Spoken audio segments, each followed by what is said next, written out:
since you were knee-high to a grasshopper, you've come here for rodeos and camp draft. What does it mean to be coming along to the 80th one?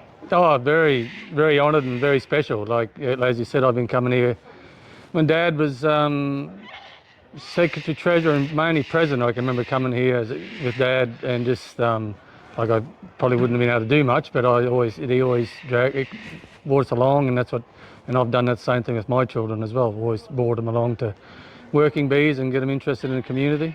And this is one thing in the bush that a bushy loves doing. You still camp out, whether competing or talking or helping in the backyards. It's something that's essential in the bush, and I suppose in the last 10 years it's had a bit of a resurgence. Yeah, well, especially camp drafting. It's really come along as more of a family sport these days.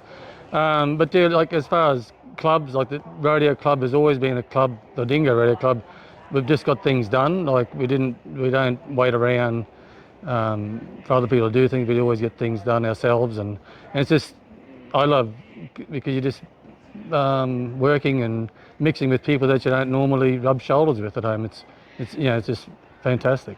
And how can you believe, like suppose when you were a little kid, it was a 2-day draft with a rodeo, but now it's a 4-day draft standalone. Can you believe how quick nominations fill? Oh yeah, it's unbelievable. Like, well, actually back in the 70s, it started on Friday, and then Saturday, and then half a day Sunday was drafting, and Sunday afternoon was rodeo, a full rodeo, and on Saturday night there was even a rodeo ball.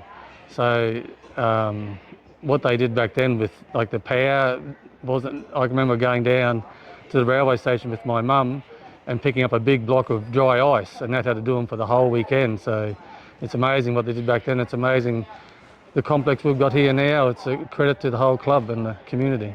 And I see you've got some new set of yards, and they're obviously looking for a little junior draft, and they're the future of the sport. Oh yeah, yep. Say that again. No, yeah, it's just and not only can be used for that, can be used for children's events.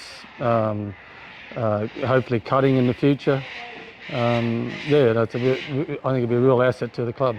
And I suppose obviously you've done some serious renovations over the years, and I suppose you're looking for a head, obviously not just camp off, like where it's cutting or where it's two-hand reining, and you're having your barrel race here, so you want to be a multi-sport horse facility. Yeah, yep. And also the Dingo PNC run their hogs and dogs here as well, so it's a great event, a great complex to run things for the community.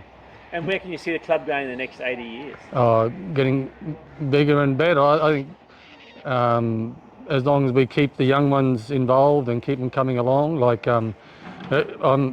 my children are the 4th generation on both sides, on the Bowman side and the Cragg side, and hopefully there's a 5th generation. As long as we keep introducing the young ones and encouraging them, and I think that's the success of all clubs. Is you've got to keep the young ones coming on. And I suppose this is always the start of winners when you start the draft. So last week was Regions Dingo here, so it's first of a fair few drafts across Central Queensland. Yeah, yep, it is, and I think Dingo many years ago had a bad name for some, the cattle were a bit tough, but these days everybody around here got beautiful cattle, and the drafting's always fantastic.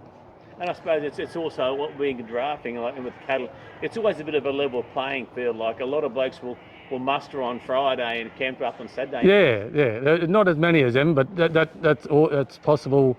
Yeah, it's just out there in the arena. It's just it's a bit of luck and a lot of ability, but just everything's just got to go right for you, and anybody can win.